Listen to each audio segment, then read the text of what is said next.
My channel देसीफाइड में। आज मैं आप लोगों को बताऊंगी कि आपको प्रायोरिटी और सुपर प्रायोरिटी वीज़ा किन केसेस में लेना चाहिए और कौन सा सिनेरियोज में आपको प्रायोरिटी और सुपर प्रायोरिटी वीज़ा को अवॉइड करके नॉर्मल जो स्टैंडर्ड वीज़ा होता है वही प्रोसेस करना चाहिए for any visa type, but specifically for students. तो चलें आज की वीडियो को शुरू करते हैं। शुरू करने से पहले do subscribe my channel and if you have any queries do comment in the comment section below. I try to answer everyone और मैं कोशिश करती हूँ कि हर किसी की क्यूरीज को मैं आंसर करूँ। तो चलिए शुरू करते हैं। तो अगर आप पाकिस्तान से वीज़ा अप्लाई कर रहे हैं, UKVI ने रिसेंटली वीज़ा प्रोसेसिंग फीस जो है वो अपनी चेंज की है, अपडेट की है। पहले जो वीज़ा अप्लाइंग फीस थी यानी कि जो वीज़ा एप्लीकेशन फीस थी वो 348 पाउंड्स थी, जो कि अब बढ़ाकर 363 पाउंड्स कर दी गई है for student visa, Tier 4 visa.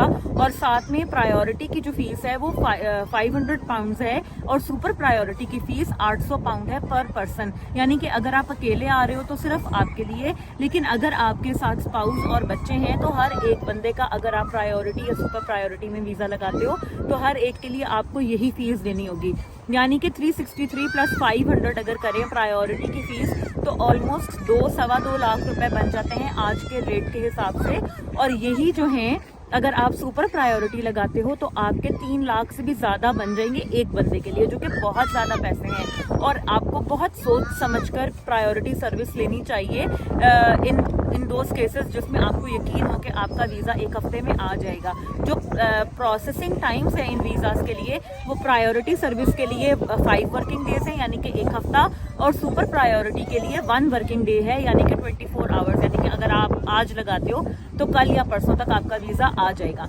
अब बात कर लेते हैं उन सिनेरियोज की जब आपको ये वीज़ा अप्लाई नहीं करना चाहिए, ठीक है, या आपका वीज़ा डिले होता है। जैसे अभी बहुत सारे स्टूडेंट्स मुझे कमेंट करें कि हमने प्रायोरिटी में वीज़ा लगाया था और हमारा 10 दिन हो गया, हमारा वीज़ा नहीं आया। वो इसलिए कि gov.uk ने अपनी वेबसाइट के ऊपर कुछ रीजंस मेंशन किए हुए हैं जब आपका प्रायोरिटी वीज़ा डिले का शिकार होता है, जिसमें सबसे पहला रीज़न तो ये है कि आपके कोई डॉक्यूमेंट्स वेरीफाई होने वाले हैं जो कि वेरीफाई नहीं हो पाए, उसकी वजह से आपका वीज़ा डिले होता है। या फिर ये कि आपको उन्होंने इंटरव्यू का कॉल देना है, इंटरव्यू होना है आपका, इस वजह से आपका वीज़ा नहीं लग पाया। या तीसरी वजह ये भी हो सकती है कि आपके कोई पर्सनल सर्कमस्टांसेस ऐसे हैं जिसकी वजह से वो आपको वीज़ा नहीं दे सकते, जैसे कि कोई क्रिमिनल ऑफेंस है या कोई क्रिमिनल कन्विक्शन है जिसको उन्होंने वेरीफाई करना है।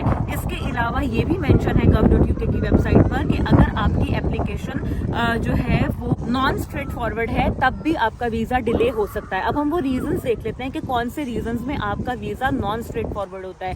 नॉन स्ट्रेट फॉरवर्ड वीज़ा ये कहलाता है कि जिसमें कुछ चीज़ें दी हुई हैं, कुछ लिस्ट ऑफ थिंग्स है जो कि gov.uk की वेबसाइट पर मेंशन है। मैं लिंक आपको डिस्क्रिप्शन बॉक्स में दे दूंगी, जहाँ पर उन्होंने बताया है कि अगर आपका कोई वीज़ा यूके का पहले रिजेक्ट हो चुका है, या अगर आपको यूके से वीज़ा आपका कर्टेल किया गया था, या आपको डिपोर्टेशन है आपकी यूके की, या ये कि आपका जो है वो कोई डॉक्यूमेंट्स वेरीफाई होने वाले हैं, कोई फर्दर इंफॉर्मेशन उन्हें आपसे चाहिए, अगर आपका कनाडा, ऑस्ट्रेलिया, अमेरिका और जो यूरोपियन कंट्रीज़ हैं उनका वीज़ा रिजेक्शन है पहले, तो ये इन तमाम सिनेरियोज़ में आपका जो है वो नॉन स्ट्रेट फॉरवर्ड एप्लीकेशन है।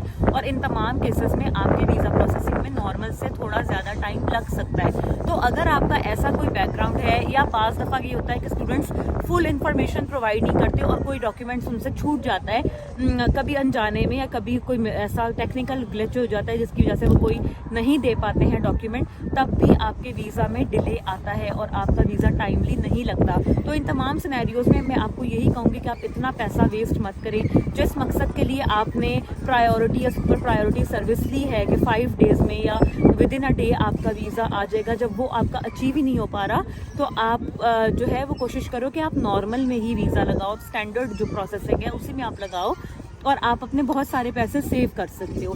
So this is the today's video. मुझे उम्मीद है कि आप लोगों के बहुत सारे क्यूरीज आंसर हो गए होंगे, जो प्रायोरिटी सर्विस वाले स्टूडेंट्स हैं जो कि मुझसे पूछ रहे थे, और जो जनवरी इनटेक में आने वाले हैं उन्हें इससे गाइडेंस मिलेगी कि हमें किन सिनेरियोज़ में प्रायोरिटी या सुपर प्रायोरिटी सर्विस लेनी चाहिए और कब नहीं। तो अगर आपको वीडियो अच्छी लगी हो तो do subscribe my channel, give this video a thumbs up, and I will see you guys in another video. Take care, bye bye.